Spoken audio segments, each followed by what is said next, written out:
So, Yu-Gi-Oh! Master Duel. After basically grinding all of my freebies, getting all the gems that are easily gettable, and receiving all of the rewards that, well, you can easily achieve. Platinum 5 is about where I made it to, and my Duel Pass is basically done. I felt like it was a good time to, well, have a little bit of a review of the game and see what are my conclusions so far. Is the game worth downloading? Is it worth playing? And what happens next? Well, first of all, deck building and the crafting system is something that I really enjoyed over the time, even though it does have some flaws, but I am so happy in comparison to Duel Links that you actually get to craft and dismantle cards that you don't want.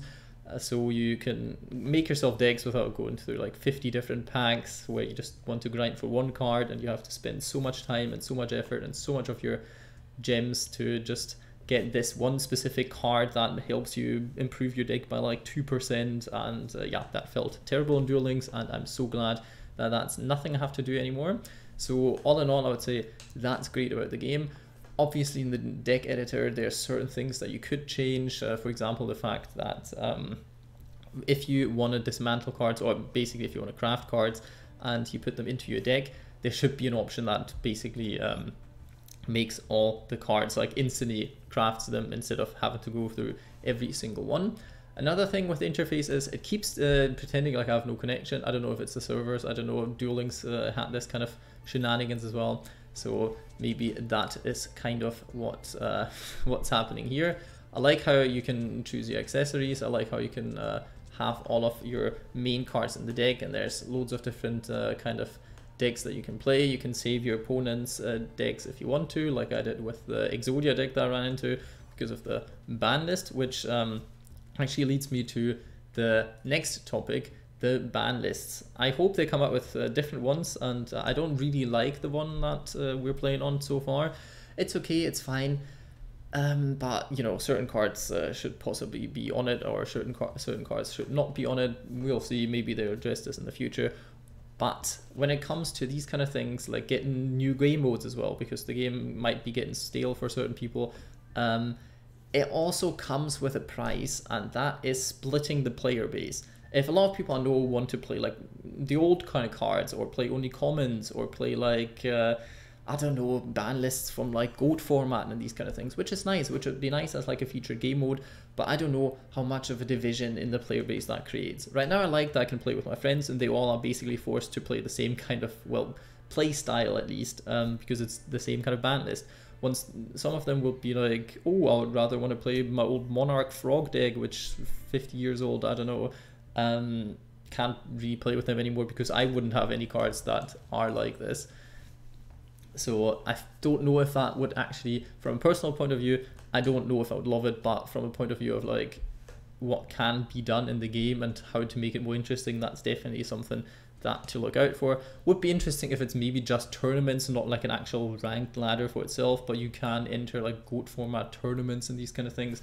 Maybe that would create a division, but also like still keeps the main core of the trading card game alive in this kind of game. Getting to the whole kind of shop now, which I've got tons to say. First of all, the bonus packs, they kind of annoy me. You basically feel like you get nothing good out of it. There's still cards that I want, like Trick Clown, for example. Haven't pulled to that one yet. Don't want to waste my tickets though to craft it, because yeah, you could easily get it out of one of the packs. But the problem is you also cannot dismantle any of these cards, which I understand given the fact that you get quite a lot of these bonus packs for free, and if you could dismantle them, that would cause certain other problems. So far, yeah, I feel like the bonus packs are a neat little, it gives you open more packs, so that's nice, but that's about all it does.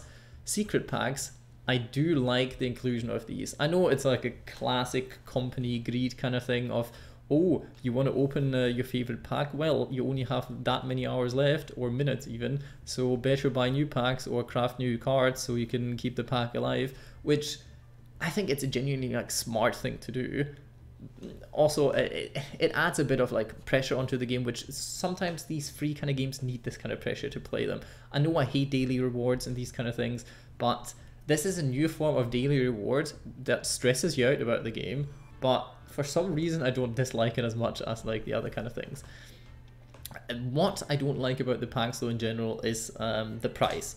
Not that 100 gems are like too much. The thing is, what value, monetary value those like 100 gems have, it's a bit much. If you look at it, you can get like I think for like, it's like £9.99 or something, you can get 1,500 gems. That's a deal. So you can open 15 packs for 10 quid, which, yeah, if those were real packs, would be real great, but digital card games and digital card packs are different, and I think they should be a bit cheaper. Not by a whole load, and I think the prices are somewhat decent, but think about it, that's only like the offer that they give you at the start. So actually these packs are a lot more expensive than these kind of offers, and that makes me, well, not want to buy any. Usually I'm with free games, I'm like, okay, I have like up to like 50 quid I could spend to well, support the game because I didn't pay anything for it. If I really like it, if it really is fun to play, then I would do it, but only if I get actual value out of this. And I feel like the amount of packs or decks I would get for like £50, euros, dollars, whatever you want to pay, isn't that great. If I want to get this kind of stuff, I want to have like a massive pack opening. I could basically crack like a set in real life, and that feels so much better than going through these like I don't know, what did you get then, 30 packs or something of virtual cards that have no value, since you can't really trade them. Well, you can't trade them. So I don't know, maybe turn down the prices a bit, and I would spend money on the game actually. So far I'm a free-to-play player, Jesus. But yeah, I think I would pay some money for the game if the packs would be a bit cheaper, or you get more gems for actual money than you do get. Other than that, I'm quite happy with how the packs work. But overall gameplay, still haven't figured out certain things with like the chaining of stuff. I wish there was a button you could hold down. Maybe there is, but I couldn't figure it out for the sake of me. So that's the thing. You have to play around with like the whole auto chain kind of thing for quite a while actually, if you want to get it to work perfectly, so you don't give away that you have Maxi in your hand, or Ash Blossom, or some kind of stuff that every player has, because you know, these days on the internet meta spreads quite fast, so you know what you're basically playing. And the biggest part of this game, that I know it's still in its baby steps, so there's probably going to be more, but for playing a whole week now, I have basically achieved everything that I wanted to achieve. Yes, I could climb up to like Platinum 1, but yeah, it would be a bit exhausting, and I will try to achieve that, but that's about it what you can do. If you do all the solo missions, which, yeah, the story is nice, but it's neither challenging nor is it really interesting. And if you're already in your ranked ladder as high up as you can get or want to be getting, then what else is there to do? Not much, because you can't really, as a free-to-play player, you can't really get any other decks and try those out, because you run out of gems eventually. Yes, you do get quite a decent amount, and quite a fair amount, I would say, at the start, so you can craft like up to 3-4 of your favorite decks depending on how much you want to spend for them. So that's nice, but then there's nothing. There's no tournaments yet. There's the ranked ladder stops at quite an early stage, I feel. There's nothing you get from getting higher up that much either. I feel like the rewards don't exponentially become higher, but they actually, I feel like even with like leveling up your account, you get less and less and less, not more and more and more, so it doesn't really make you want to keep going. The only thing that keeps me going mainly is I have friends that I could play against, and they're also hyped about the game, so I'm hyped about the game. But if I would be playing on my own, I don't think I would be sticking around for much longer till the point where they bring out new content, which is going to be fun. And talking about friends, actually, this is really annoying, by the way. The friend menu it's terrible. Like it is terrible. You can't message anyone. I understand why that could be, because people get very insulty if they lose a duel, especially in Yu-Gi-Oh, where you feel like ever played against Drytron with the Herald. You know, it feels frustrating, and some people take their frustration out in very awkward ways, but I feel like there would be a way around this and still being able to send your friends a message like, yo, do you want a duel, and not have to open up a whole room, but actually just have a one connected duel that just instantly could start. So that would be nice. Sending replays to friends would also be nice, not having to make them public or some kind of shenanigans.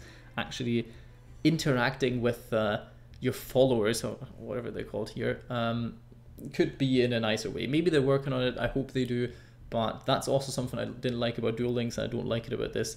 The social feature of this game can be improved, and I hope it will be, because that is something I am really looking forward to, and I hope they fix this kind of issue. I don't know if it's just me, but it's not my internet. I can vouch for that as well.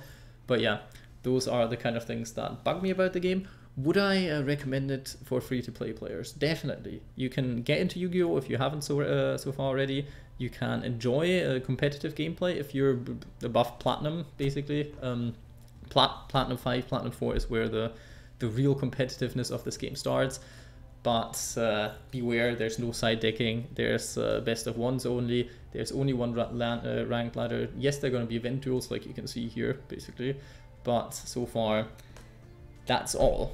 Like, nothing more. So you get a good week of fun out of it, maybe two if you're lucky, and then it feels like, well, where am I now? And I hope Konami comes up with something real soon to make this void feel less like a void, actually, and maybe get some more little gems, goodies in here for actually achieving stuff in the game, because the achievements you get so far seem a bit iffy.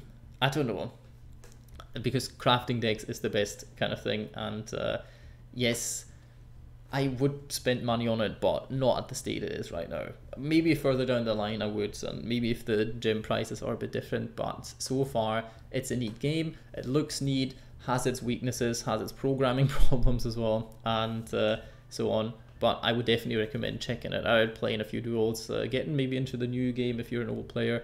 It's not as hard. I knew a few people that only played Yu-Gi-Oh! Back in the days when Stratos was a thing, and the Destiny Heroes and all these kind of things, you know, the old ones. But yeah, I feel like that's my verdict on the game so far. Enjoy it, but with caution. It's not as far along the way as it could possibly be, but I'm quite sure it will be.